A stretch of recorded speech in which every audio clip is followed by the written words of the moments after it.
প্রথম পত্রের যেটা অন্তরীকরণ, অন্তরীকরণ বা এটাকে বলে ডিফারেন্সিয়েশন।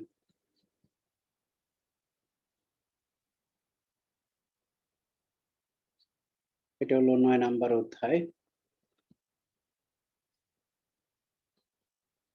নবম অধ্যায়, ডিফারেন্সিয়েশন। এটাকে আরেকটা ব্যবকলনও বলে। তার মানে অন্তরীকরণ, ব্যবকলন, করণ, ডিফারেন্সিয়েশন যে নামেই বলি না কেন মূলত একটাই। তো এইটার ক্ষেত্রে আমরা মূল ব্যাপারটা কি সেটা আমরা বুঝবো, এটা একটা ব্যাপার। আর আরেকটা হলো এখান থেকে আমরা সূত্র শিখবো কতগুলা। এটার সাথে আরেকটা, এটা হলো ক্যালকুলাসের একটা অংশ। ক্যালকুলাসের দুইটা পার্ট, একটা হলো ডিফারেনশিয়াল ক্যালকুলাস, আরেকটা হলো ইন্টিগ্রাল ক্যালকুলাস। মানে হলো অন্তরীকরণ একটা পার্ট, আরেকটা হলো যোগজীকরণ। যোগজীকরণ মানে হলো ইন্টিগ্রেশন, বা আরেকটা হলো সমাকলন। এটা হলো 10 নাম্বার অধ্যায়, দশম অধ্যায়, প্রথম পত্রের। দুইটা অধ্যায় খুবই দরকারি। আর পরবর্তী স্টেজের জন্য তুমি ইঞ্জিনিয়ারিং বা বা ম্যাথমেটিক্স বা সায়েন্স এর সাবজেক্ট নিয়ে, বিশেষ করে ম্যাথমেটিক্স নিয়ে বা ফিজিক্স নিয়ে যদি পড়াশোনা করো, সেক্ষেত্রে এই দুইটা খুবই দরকারি, এই দুইটা অংশ। তাহলে ক্যালকুলাসের দুইটা অংশ মূলত, একটা হলো অন্তরীকরণ ডিফারেনশিয়াল ক্যালকুলাস, আর একটা হলো ইন্টিগ্রাল ক্যালকুলাস। মানে এই অন্তরীকরণ একটা পার্ট, যোগজীকরণ আর একটা পার্ট। তো এটা দুইটাই আছে আমাদের। 9 নাম্বার অধ্যায় হচ্ছে অন্তরীকরণ, যেটা প্রথম পত্রের, আমাদের বইয়ের প্রথম পত্রে আছে। একটু লম্বা ছিল, লম্বা অধ্যায়, মানে বড় অধ্যায়। আর দশম অধ্যায় এটা হলো, এটা প্রথম পত্রের, এটাও একটু বড় অধ্যায়। দুইটা অধ্যায় বড় মূলত। তো এখান থেকে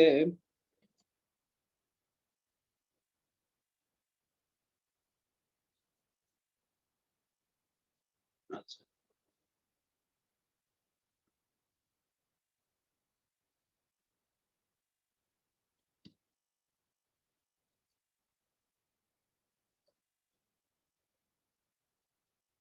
আচ্ছা, ওকে।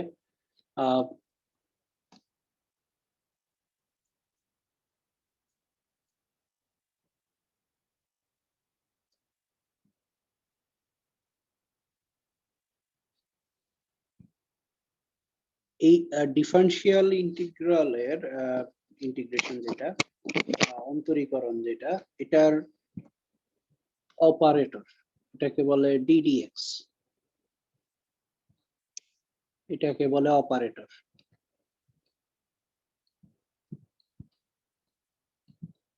এখন এই অপারেটরটা দ্বারা কি বোঝায়, এখানে হলো এক্স। তো এখন আমরা যদি এখানে বলি যে ডিডিএক্স অফ ওয়াই, তার মানে হলো কি ওয়াই এর পরিবর্তন কার সাপেক্ষে, এক্স এর সাপেক্ষে। কথাটা কি কিছু বুঝছো? ওয়াই এর পরিবর্তন এক্স এর সাপেক্ষে, মানে কি ক্ষুদ্র এক্স এর ক্ষুদ্র অংশ পরিবর্তনের জন্য ওয়াই এর যে পরিবর্তনটা হয়, সেটা দ্বারা এটার মিনিংটা হলো সেটা। পরিবর্তনের হার যেটাকে বলে, পরিবর্তনের হার।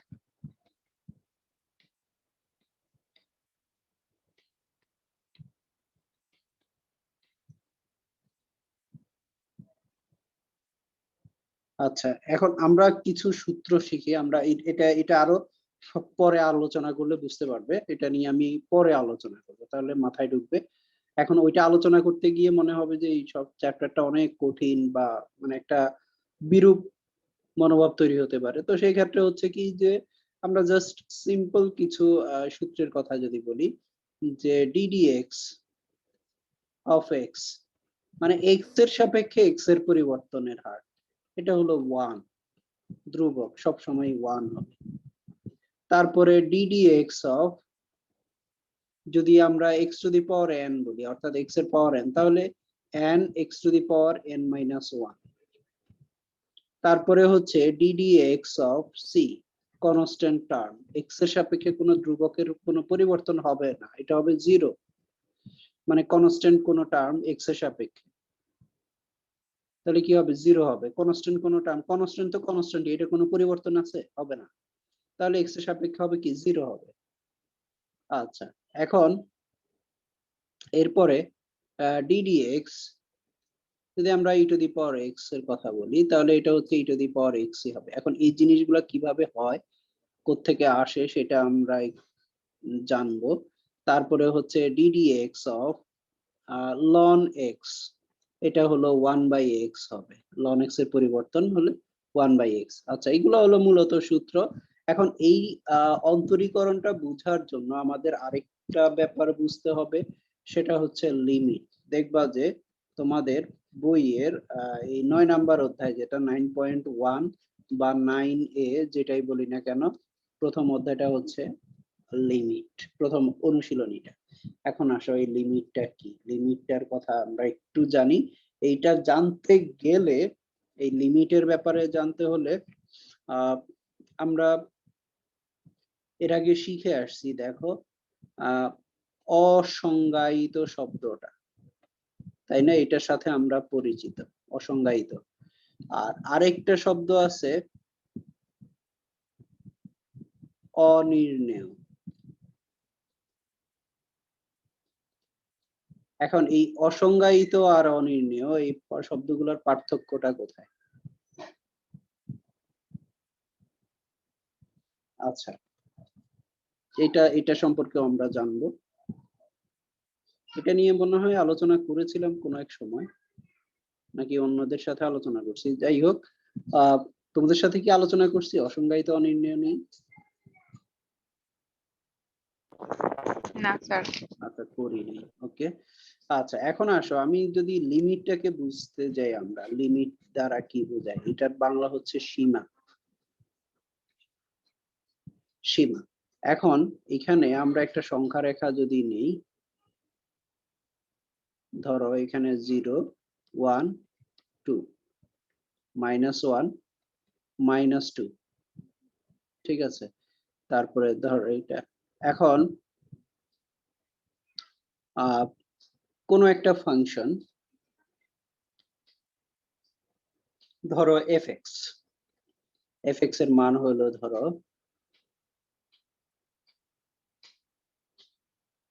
x plus 1, ঠিক আছে, x plus 1। তো এই ফাংশনটাতে দেখো, যদি আমরা x এর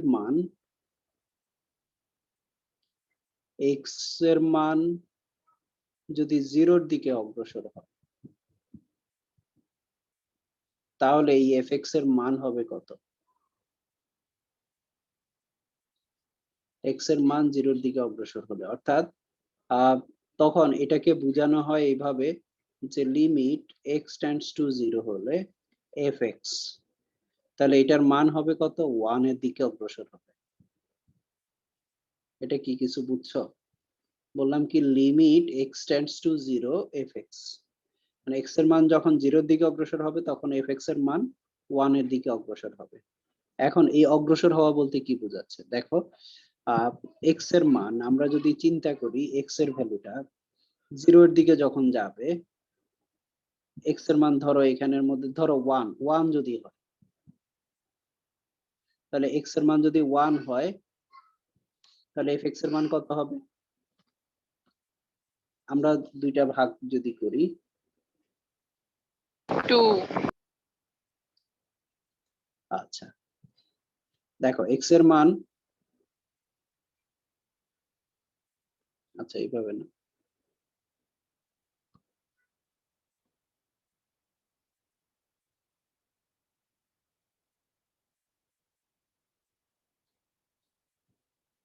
এক্স এর মান যদি 1 হয় তাহলে এফ এক্স এর মান কত হবে 2 হবে, তাই না? এখন যদি এখানে 0.5 হয় তাহলে কত আসবে 1 পয়েন্ট কত 5 হবে, তাই না? তারপরে যদি 0.1 হয় তাহলে কত আসবে 1 পয়েন্ট কত 1 হবে। তারপরে আরো কাছে যদি আসে জিরোর আরো কাছে 0.0.0001 তাহলে কি আসে ধরো আমরা এখানে আরেকটু যদি লিখি 0.0001 তাহলে কত আসবে 1.00001, তাই না? তাহলে এটা দ্বারা আমরা কি এখান থেকে কি বোঝা যাচ্ছে, দেখো এক্স এর মান যখন আরো আরো এদিকে যদি হয় 3, এক্স এর মান যদি 3 হতো তাহলে কি হতো 4 হতো, তাই না? তাহলে দেখো যখন আমরা এক্স এর মানটা এদিক থেকে যখন আমরা এদিকে যাচ্ছি 0 এর দিকে যাচ্ছি তখন মানটা কত হচ্ছে, এই যে দেখো 3 অর্থাৎ 0 এর দিকে যখন যাচ্ছি তখন মানটা কার দিকে অগ্রসর হচ্ছে 1 এর দিকে অগ্রসর হচ্ছে না? অর্থাৎ এই দিক থেকে মানটা কি দাঁড়াচ্ছে 1 এর দিকে অগ্রসর হচ্ছে, তাই নাকি? আমরা কি বুঝছি ব্যাপারটা? জি স্যার। আচ্ছা এখন আসো, এটা হলো আমরা ডান দিক থেকে ডান হতে, ঠিক আছে, ডান দিক থেকে গেলাম। এখন আমরা তো এই দিক থেকেও তো যেতে পারি, তাই না? 0 দিকে বাম দিক থেকে যেতে পারি না? জি স্যার পারি। তাহলে বাম দিক থেকে যদি আমরা -2 দিয়ে যাই, আমরা এখানে একটু লিখি এক্স এফ এক্স, তাহলে বুঝতে সুবিধা হবে। -3 যদি দেই তাহলে কত আসবে 2 আসবে। তারপরে 2 যদি -2 যদি দেই তাহলে কত আসবে 1 আসবে। সরি -2 আসবে, -1 আসবে, ঠিক আছে? তারপরে আরো কাছে যদি যাই -1 দিয়ে যদি দেই তাহলে কত হবে 0 হবে, তাই না? তার মানে আমরা এই দিক থেকে যখন যাচ্ছি, যখন আমরা এই বাম দিক থেকে 0-র দিকে যাচ্ছি তাহলে আরো কাছে যাই 0.5 -0.5 দিই -0.5 তাহলে কত আসবে 0 পয়েন্ট কত 5 আসবে। তার মানে এই দিক থেকেও কি দাঁড়াচ্ছে 1 এর দিকে অগ্রসর হচ্ছে কিনা।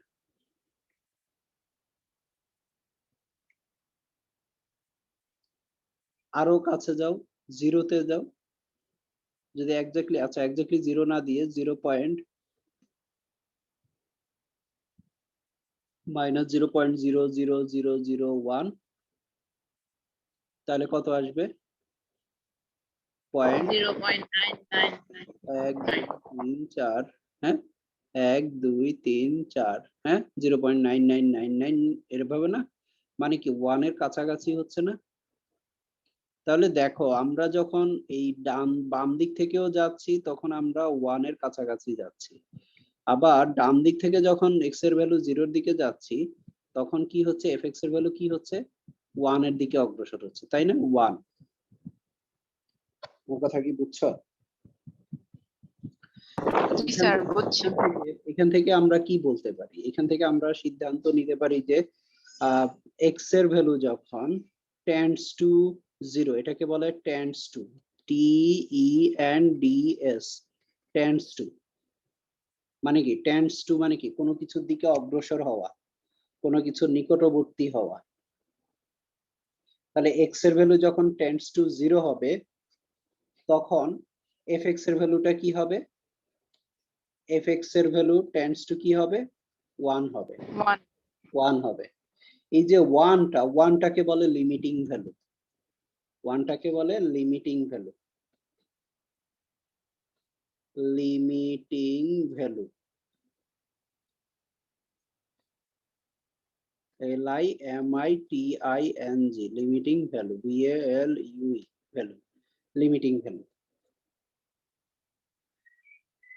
তাহলে দেখো এই 1টা লিমিটিং ভ্যালু হচ্ছে কখন, যখন এক্স এর মান 0-র দিকে যাচ্ছে, x টেন্ডস টু 0, তখন এই জিনিসটাকে প্রকাশ করা হয় এইভাবে, অর্থাৎ লেখা হয় এইভাবে limit x tends to 0 F x equals to কত 1, মানে কি যখন এফ এক্স এর মান এফ এক্সটা হচ্ছে এক্স প্লাস 1 দ্বারা ডিফাইন করা হবে, ঠিক আছে?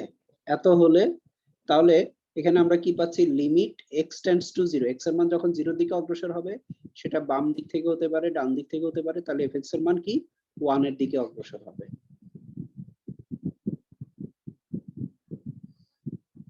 আমরা কি ব্যাপারটা কি ক্লিয়ার কিনা? এটা হলো লিমিটের ব্যাপার।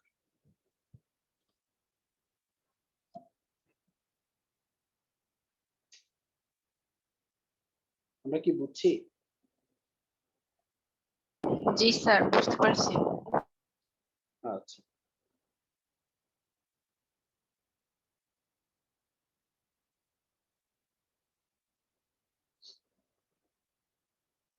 এখন আমাদের বইয়ে কিছু অঙ্ক আছে। আচ্ছা, এখন আমি এই যে অসংজ্ঞায়িত বা অনির্ণয়ের কথা যে বললাম, আচ্ছা এটা নিয়ে পরের একটা ক্লাসে আলোচনা করব, পরে একটা দিন। টার্মটা খুবই জানা দরকার আমাদের। তো তাহলে দেখো আমাদের যখন এরকম বলবে যে লিমিট এক্স টেন্ডস টু 3, এখানে যখন আমাদের একটা ফাংশন দিয়ে বলবে যে x square minus 9x minus 3 এটা ইকুয়ালস টু কত, তখন আমরা কি করব?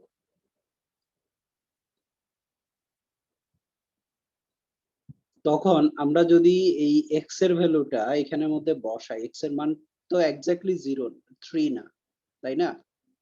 এখানে এক্স টেন্ডস টু কত 3, তার মানে কি এক্স এর মান 3 এর দিকে অগ্রসর হলে এটার মান কত হবে, কত এর দিকে অগ্রসর হবে, মূলত আমাদের থেকে চেয়েছে ওটা। তো এখন এইটা আমরা কিভাবে কি করব? এই ধরনের অঙ্ক করার ক্ষেত্রে দেখো লিমিট এক্স টেন্ডস টু 3, এখন দেখো এক্স এর মান যদি আমরা এখানে বসাই তাহলে 3 স্কয়ার মাইনাস কত 9 বাই হলো 3 মাইনাস 3, তাই না? তাহলে কি দাঁড়াচ্ছে 9 মাইনাস 9 বাই 3 মাইনাস 3, তার মানে হলো 0 বাই 0। তাহলে এটার রেজাল্ট কি হবে, ইকুয়ালস টু কি 0 হবে? এটার মান কি 0 এর দিকে অগ্রসর হবে? উত্তর হবে না। অসংজ্ঞায়িত। এখন এই ব্যাপারটাকে আমরা একটু জানবো যে এই যে 0 বাই 0টা কি। এই যে আমি যে একটু আগে বললাম দুইটা শব্দ অসংজ্ঞায়িত আর একটা হলো অনির্ণেয়। এই 0 বাই 0টা হলো অনির্ণেয় রূপ, এটা হলো অনির্ণেয় রূপ, অনির্ণেয় মানে এইটার মানটা নির্ণয় করা যায় না। এই ধরনের ফর্ম যখন আসবে তখন আমরা এটাকে ক্যালকুলেশন করে নিতে হবে। এক্স স্কোয়ার মাইনাস 3, তার মানে কি এক্স স্কোয়ার মাইনাস কত 3 স্কোয়ার, তাহলে এক্স মাইনাস 3, তাহলে ইকুয়ালস টু কত লিমিট এক্স টেন্ডস টু 3, আর এদিকে হবে কি এক্স প্লাস 3 আর হচ্ছে এক্স মাইনাস 3, নিচে হলো এক্স মাইনাস 3। তাহলে এইটা আর এইটা যখন আমরা বাদ দিয়ে দিব তখন আমরা পাচ্ছি কি লিমিট এক্স টেন্ডস টু কত 3 আর এদিকে হলো এক্স প্লাস 3, তাহলে ইকুয়ালস টু এখন যখন আমরা 3 তো এক্সাক্ট ভ্যালু না, তারপরেও আমরা যখন বসাবো তখন 3 প্লাস 3 তার মানে হলো 6। এখন এই যে এই ফাংশনটার লিমিটিং ভ্যালু হচ্ছে কত 6, এটাই হলো আনসার। অর্থাৎ এক্স এর ভ্যালু যখন আমরা 3 এর দিকে অগ্রসর হবে তখন এই ফাংশনটার লিমিটিং ভ্যালু হবে কত 6, অর্থাৎ 6 এর দিকে অগ্রসর হবে।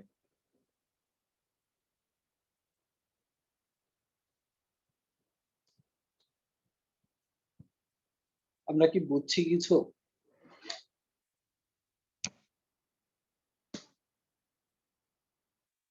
হ্যাঁ,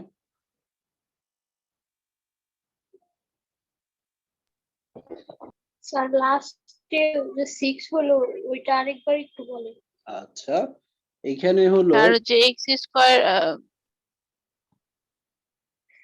হ্যাঁ বলো। ওই যে ওই ফর্মে কি নিলেন এক্স স্কোয়ার মাইনাস 3 স্কোয়ার, ওইটা হচ্ছে নিচেরটার সাথে কাটাকাটি করার জন্য কি স্যার ওই ফর্মে নিছেন? a square minus B square মানে কি a প্লাস বি ইনটু ওটা বুঝছি মানে বললাম যে ওই হ্যাঁ ফর্মে নিছেন কি হ্যাঁ ওই যে না, এক্স মাইনাস 3 কাটাকাটি করার জন্য? হ্যাঁ কারণ কি এই যে এই টার্মটার কারণেই হচ্ছে আমাদের 0/0 এই ফরম্যাটটা আসতেছে। তাহলে যেটার কারণে 0/0 আসতেছে সেটাকে আমরা যখন বাদ দিয়ে দিচ্ছি তখন আমরা ইজিলি ওই মানটা বসাতে পারছি। অর্থাৎ এখানে আখি বলল যে এখানে 6 কিভাবে আসলো, 6 এর ব্যাপারটা আরেকবার একটু বলার জন্য। এটা হলো কি x এর ভ্যালুটা 3 এর কাছাকাছি যখন যাচ্ছে তখন ওই ফাংশনটার এই ফাংশনটার ভ্যালুটা কত হচ্ছে সেটা আমাদেরকে বের করতে বলা। আমরা এখানে দেখলাম যে যদি আমরা সরাসরি বসাই দেখি যে আমরা 0/0 পাচ্ছি। হ্যাঁ এটা 0 হবে না, 0/0 পাচ্ছি যেটা হচ্ছে কি অনির্ণেয় রূপ। তাহলে এই ক্ষেত্রে এইখানের মধ্যে আমরা যখন আহ এটা কাটাকাটি করছি অর্থাৎ ওই যেটার কারণে 0/0 আসছে সেই টার্মটাকে যখন আমরা এলিমিনেট করতে পারছি অর্থাৎ বাদ দিতে পারছি তখন সেক্ষেত্রে আমরা কি বাকি অংশটা এখানের মধ্যে পাচ্ছি কত x প্লাস 3। তো এখন x প্লাস 3 এর জায়গায় এখানে x এর ভ্যালু যখন 3 এর দিকে যাবে তাহলে 3 প্লাস 3 তার মানে 6 এর দিকে অগ্রসর হবে, কারণ এই মানটা তো ফিক্সড 3 আর x এর মানের উপরই তো নির্ভর করবে এই ফাংশনটার ভ্যালু, লিমিটিং ভ্যালুটা। x এর মান যখন 3 এর দিকে যাবে ওটার সাথে 3 যোগ করলে যেটা হবে তাহলে 3 প্লাস 3 তার মানে 6 এর দিকে অগ্রসর হবে। অর্থাৎ সেটা ডান দিক থেকে হোক আর বাম দিক থেকে হোক 6 এর দিকে অগ্রসর হবে। আমার কথা কি বুঝছো? জি স্যার। কেমন যেন বিদঘুটে লাগতেছে না স্যার নাকি? সেটা একটু বিদ্যুৎ লাগছে। আচ্ছা এইগুলা আমরা আরেকটু ক্লিয়ার হব আর একটু জানলে, তাহলে এখন এখানের মধ্যে আমরা মোটামুটি একটু ধারণা করতে পারছি না লিমিটটা কি। এখন এইখানের মধ্যে যদি আরেকটা অঙ্ক তোমাকে বলি যে লিমিট x টেন্ডস টু ধরো 2, তাহলে তোমাকে যদি বলা হয়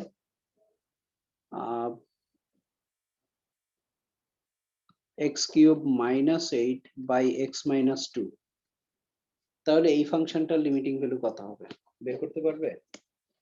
দেখো তো।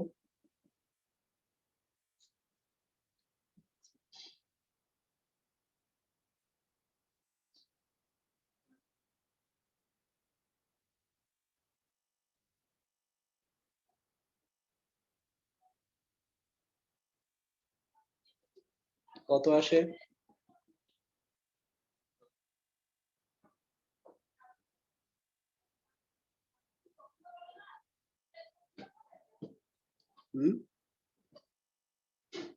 কারো বের হয়েছে? পারবে? স্যার একটু সময় দেন।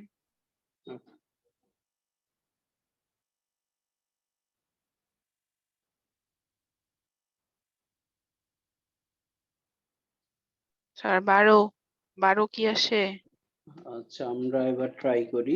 12 না, লিমিট এখানে হলো x টেন্ডস টু কত 2 আর এখানে হবে কি x কিউব মাইনাস কত 2 কিউব x মাইনাস 2, তাহলে equals to limit x tends to 2, এখানে আসবে কত x মাইনাস 2 আর x স্কয়ার প্লাস কত আসবে 2x প্লাস হচ্ছে কত 4, তারপরে হলো x মাইনাস 2। তাহলে এটা যখন আমরা বাদ দিব তাহলে আমরা পাচ্ছি লিমিট x টেন্ডস টু 2, এখানে x square plus 2x plus 4, তাহলে ইকুয়ালস টু কত আসবে 4 প্লাস 4 প্লাস 4 ইকুয়ালস টু হলো 12। তাহলে এটার লিমিটিং ভ্যালু হচ্ছে 12। ইয়েস আনসার এটা।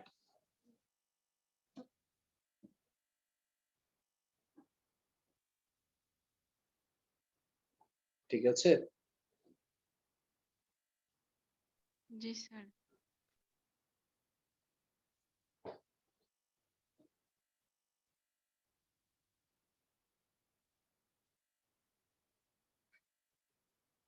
কি পারা যাবে এখন এই ধরনের অঙ্ক? জি জি স্যার। স্যার পারবো। আচ্ছা, এখন এর পরের লিমিট x টেন্ডস টু যদি a হয় x to the power n minus a to the power n x minus a, তাহলে এটা ইকুয়ালস টু হলো n x to the power n, sorry, a to the power n minus 1। এটা হলো একটা সূত্র। এটার ব্যবহার একটা অঙ্কের মধ্যে আমরা করব জাস্ট। আর এরপরে লিমিট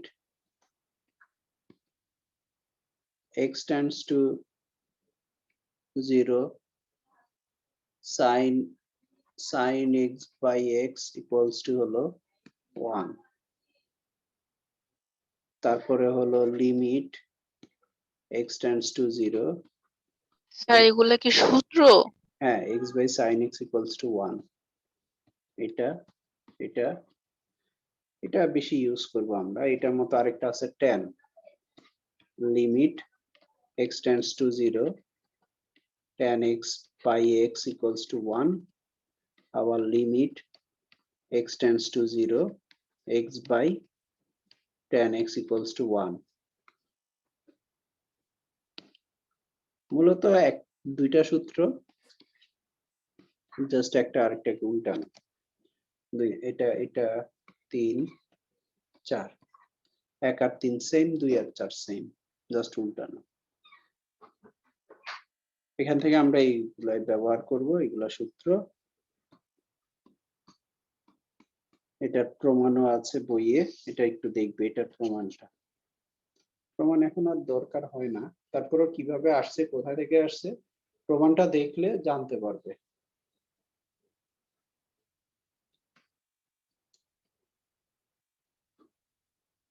বইটা একটু দেখবে, বইটা লিমিট চ্যাপ্টারটা। তাহলে পরের ক্লাসে আমরা অঙ্ক স্টার্ট করব আর কি, আর আরেকটু আলোচনা করব আজকে যেহেতু বাকি দেওয়া নাই।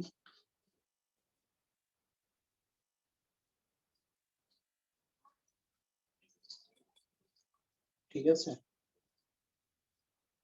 আচ্ছা ঠিক আছে স্যার।